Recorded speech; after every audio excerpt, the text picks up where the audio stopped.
because I'm just trying to figure out what I'm gonna say. So this is gonna be kind of a different episode. I don't have a guest today. It's just me, obviously, and it'll be a short episode. I'm just reflecting on the year I had. 2024 is coming to an end. I want to say unfortunately, but also fortunately, I'm very excited for whatever 2025 has in store for me. 2024 was crazy. I kind of started out this whole thing randomly and it somehow blew up. And I'm so grateful that it did because it brought me so many things that I never would have thought I would achieve or receive. And what's crazy is I'm literally just living my life. I'm just being a working individual, and I feel so grateful that that's being highlighted and being applauded.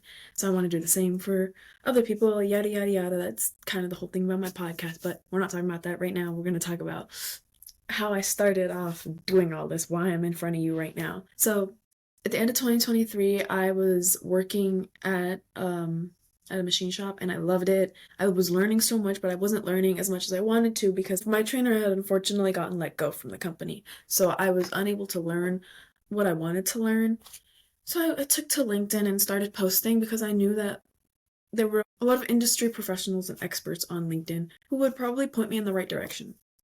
And I also really always wanted to do this because I would always scroll through TikTok and see people's like, get ready with me to go to work at a welding shop, or what it's like working at an auto shop, or it'll be a video of somebody with the comment that somebody left on their post, and it's like, what was your experience like at trade school? And the person will be talking about it. And I realized, first, I want to do that. I want to be that person that can give people advice.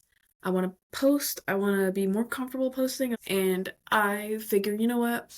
I'm not going to start on TikTok. I'm actually going to start on LinkedIn just because I felt it was easier. I chose LinkedIn because I know that there was an older audience there that could teach me what I need to know. Long story short, started posting on LinkedIn like as if I would be posting on TikTok or Instagram.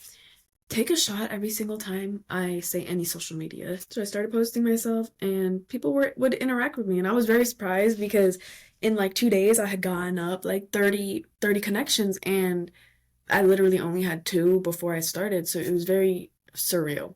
And then people would message me and ask me like, are you a real person or are you a bot? Because, there's a lot of bots on LinkedIn, and I think what set me aside was that I was posting videos, showing myself working, asking questions, interacting. I was interacting like crazy, but all my yapping on LinkedIn had turned into people reaching out to me to be on their podcasts. And I was like, oh, you want me? Like, I cuss, I stutter, sometimes I forget what I'm saying, I go on the craziest tangents, but people wanted to talk to me because I had an experience. And I think because I understand things differently and I see things way differently, not just because I'm a woman, but because I'm a young person of color, a person whose parents struggled growing up, I have a different view on things, and people thought that was very important. And I think that's very important too, and that's why I created my own podcast. But anyways, if you want to check out some of the podcasts that I've been on, I will have them linked below, but a couple of them were Within Tolerance, Manufacturing Culture Podcast, Manufacturing Happy Hour, and Upkeep Pledge Pros. I kind of was plotting when I first decided to post on LinkedIn because I already listened to a bunch of these podcasts. Like, I'm talking like hundreds. So I connected with those podcasts and with those hosts. I'd follow them on Instagram, kind of do the whole 9 yards to put myself more out there. And then that's what got them to notice me. That's what got them to want to talk to me or to reach out to me and to have me on their platforms. That was amazing. I could have never imagined like they wanted someone like me. And when I say someone like me, I literally mean someone like me. I didn't go to college.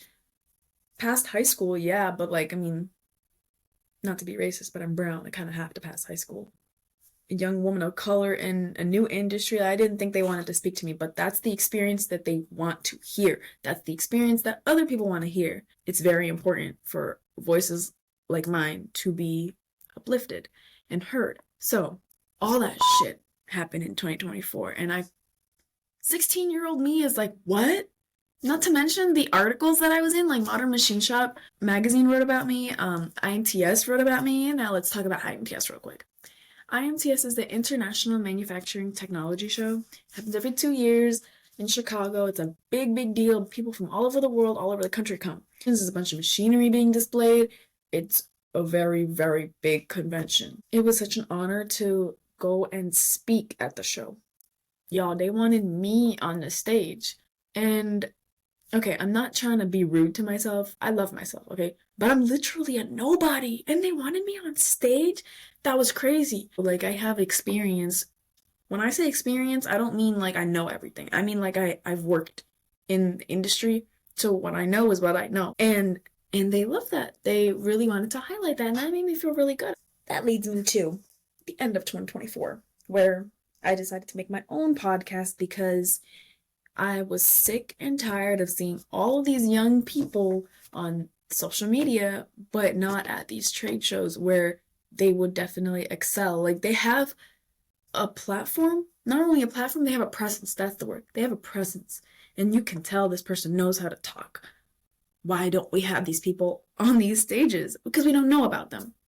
And my podcast is a way to introduce all of these amazing young individuals to people on LinkedIn or prospective employers or possible sponsors, scholarship opportunities, anything like that. And to also inspire kids to pursue careers in the trades. I always say that like every single episode, but that's how important it is to me. You know, I want to be a voice of good, and this is the best way I think I could do that. And my platform isn't like big by all means, but I do have a few listeners who do really support what I do. So first of all, thank you so much for that. Thank you so much for liking my podcast and listening. Thank you for making posts on LinkedIn, making posts on Instagram. Shout out to Brooke for putting me in her freaking bio. Like, I didn't even... That's something else I have to talk about. Like, tangent, I'm sorry. 2024 has also been an amazing year for me finding friends. And that sounds so... I gotta get closer because now I'm gonna get personal. And that sounds really childish and stupid and like what? I know.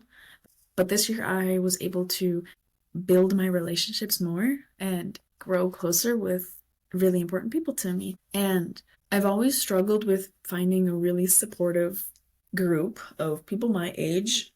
And okay, please don't take this the wrong way. I'm not talking shit. So don't misconstrue what I'm saying. I didn't have people who saw the world the way I saw it, whether it's like family-wise or culture-wise, and I also never had people who saw my passions, but they supported me.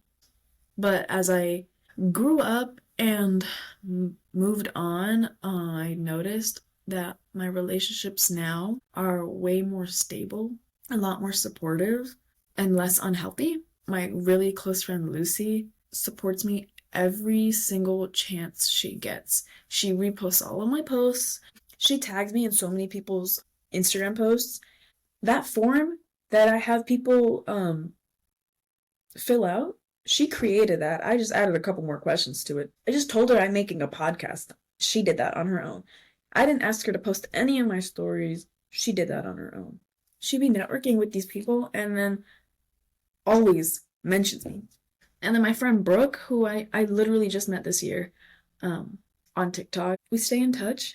And one day I was just like, oh, I follow her on Instagram? I didn't realize. And I'm like looking at her bio because it says Linktree/NextGenMFG. And I'm like, is my phone bugging? I think my phone might be putting my bio on hers. I get out of the app and open it back up, go to her account again. It's still there. So I click the link. It's my Linktree. So I message her. I'm like, am I tripping? You have my Linktree in your bio? She's like, yeah, I want to support. I'm getting chills like thinking about it. I'm wearing 2 hoodies, but like, I didn't ask her to do that. I hardly knew her for like a couple months. On top of that, she was getting me connected with a bunch of drag racers, a bunch of women in automotive in Michigan too.